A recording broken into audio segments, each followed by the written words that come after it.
आचार्य महाप्रभु श्री श्याम चरणदास जी महाराज अर्थात माता जी जिस दिन से जीव देह धरकर आया है उसी दिन से अकेला भटक रहा है या अकेला ही आया है और अकेला ही जाएगा। इस प्रकार यह 84 लाख योनियों में भटकता है और इस आवागमन से बड़ा कष्ट भोगता है। जीते जी संसार में कष्ट पाता है और शरीर छोड़कर यमपुर में जाता है, वहां भी इसे अपार दुख होता है। अंत में इसे मनुष्य जन्म मिलता है। माता जी बुद्धिमान उसी को समझो जो मनुष्य शरीर पाकर इसे व्यर्थ नहीं खोता है, वह बल्कि कुटुंब जाल से छुटकर भगवान का भजन करता है। जो संसार बंधन में ना पड़कर विरक्त हो जाता है, कोई कामना हृदय में नहीं रखता है, केवल परमात्मा को ही अपना समझता है, वह फिर गर्भ में नहीं आता। वह अपने कुल की 71 पीढ़ियों के साथ संसार के बहुत जीवों का उद्धार करता है। माता जी अपने कहा पढ़ लिख कर परिवार का नाम करो। मैं तो कहता हूँ जिन्होंने भूमि धन नारी सब कुछ छोड़कर भगवत भजन के मार्ग अपना लिया, उनके आगे बड़े बड़े छत्रधारी राजा भी तुच्छ है। जिनके भाग्य ऊंचे होते हैं वह संसार से नेह का नाता तोड़कर फकीर होकर श्री कृष्ण से अपना नाता जोड़ता है। पुत्र के मुख से ऐसे वचन सुनकर माँ ने नेत्र खुल गए, मन का भ्रम जाता रहा।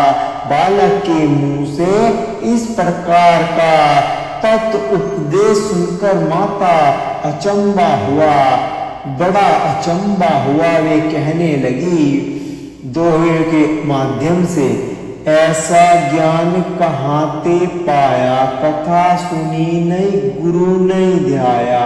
मैं तो बड़ा अचंबा माना, मेरे मन का भ्रम बिलाना। मेरे बाग बड़े ही जागे, तुम सो पुत्र भय सुभागे। फिर रंजीत बोले, माता जी यह सब तुम्हारी ही कृपा है। मैंने आपके गर्भ से जन्म लिया है और यह तुम्हारे दूध का ही प्रताप है कि मेरे हृदय में भगवान नाम जप का उत्पन्न हुआ। माँ का अभाव बदला देखकर रंजीत ने कहा, माँ अब मेरे मन की दुविधा हरो, मुझे खुशी होकर हरि की ओर लगाओ और संसार से छुड़ाओ। कृपा करके अब ब्याह और पढ़ाई को मत कहना या दया अवश्य करना। माँ रंजीत ने को आवश्यक करते हुए कहा।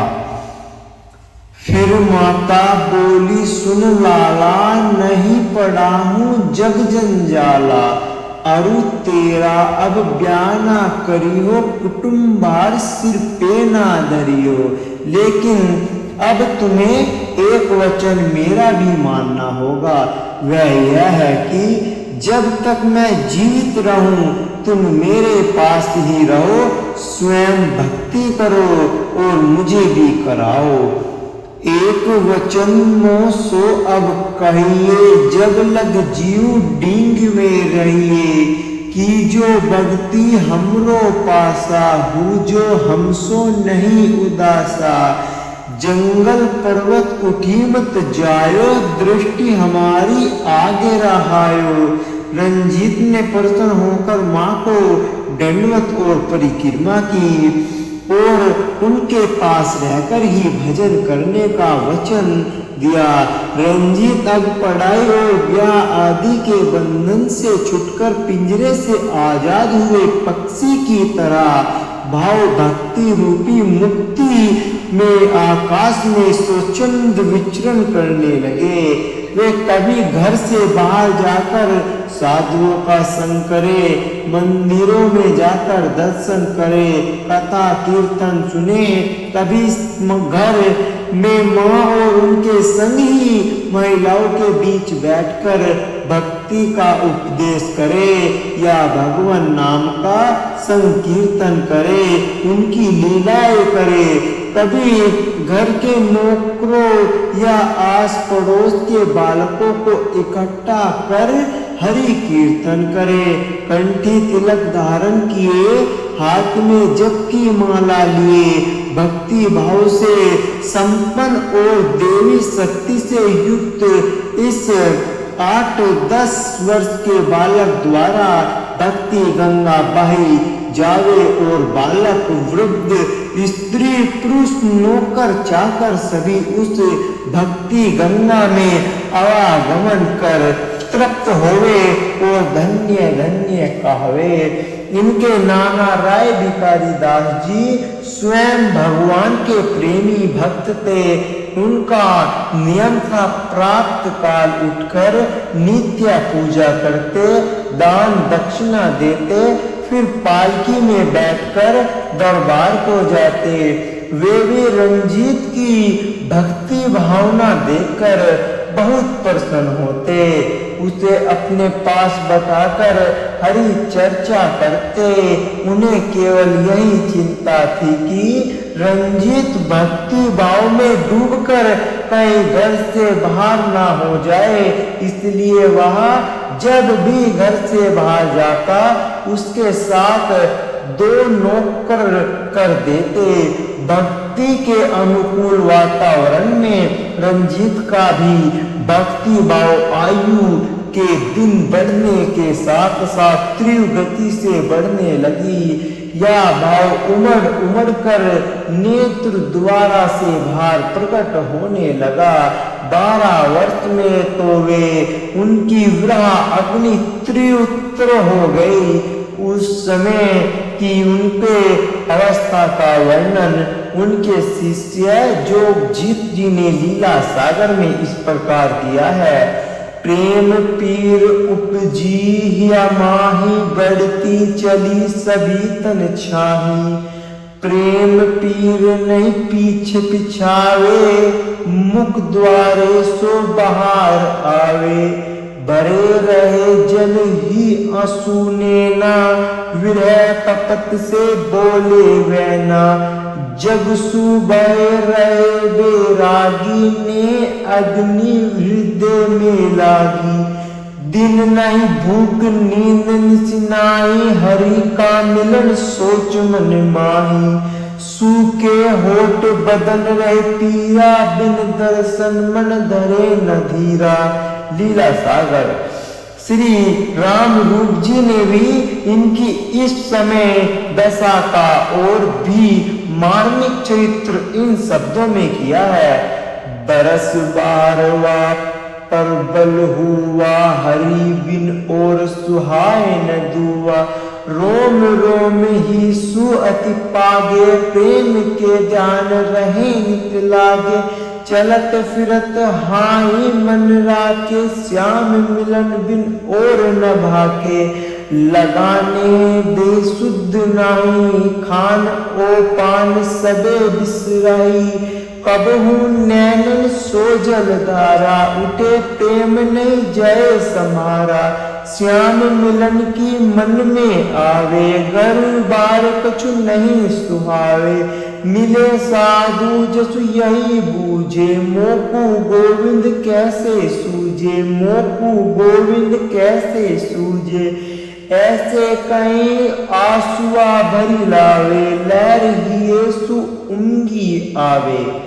जो भी साधु संत दिखाई दे, रंजीत जी उससे एक ही बात पूछते, मुझे प्रभु कैसे मिले। सब साधु भी यही कहते कि बिना गुरु गोविंद की प्राप्ति नहीं होती। 4 वर्ष बीत गए, गोविंद के प्रति विरह अब गुरु के प्रति विरह में बदल गया। जैसे चातक इष्टवाती बूंद को चकोर चंद्रमा को तरसता है, वैसे ही रंजीत गुरु के बिना व्याकुल रहने लगे और अब वे गुरु की खोज में लग गए। सतगुरु को ढूंढ लागे, ढूंढे विकृत तपसी नागे, ढूंढे योगी अरु सन्यासी, ढूंढे सब मत पंथ उदासी, लेकिन ऐसा दृष्टि न आवाई जहां नसावे मात। सतगुरु करी चरणों लगे, शीस धरावे हाथ, बिल्कुल भी चैन नहीं पड़ता, जैसे मछली नीर के बिना, बुरा अग्नि प्रियतम के बिना, नागमणि के बिना दुखी रहता है।